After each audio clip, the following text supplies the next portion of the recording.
Удобството на този тип навигация е безспорно. Подсказват най-бърз маршрут, откъде да минете. И общо взето това е голям плюс дори и за мен. Нали? Аз, който прави тази карта, често се изненадвам как ме прекарва по много по-добър маршрут. Оказва се обаче, че тези устройства не са чак толкова надежни, когато става дума за градско каране.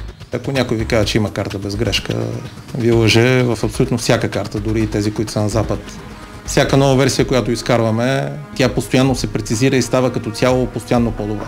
Въпреки тези проблеми, Огнян е доста доволен от устройството, което ползва. С всички улици, с номерата, с блоковете на кварталите, забележки никакви няма. За целия град си има карта вътре, която всеки адрес мога да намериш много лесно.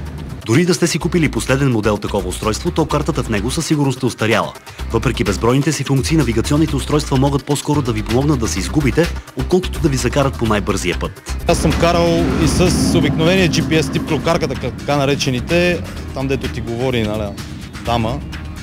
Въпреки това трябва да имаш някакво познание от ориентир. Дори да е модерно да имаш GPS в колата си, има моменти, в които може да използвате стария изпитан метод. С питане до Цариград се стига.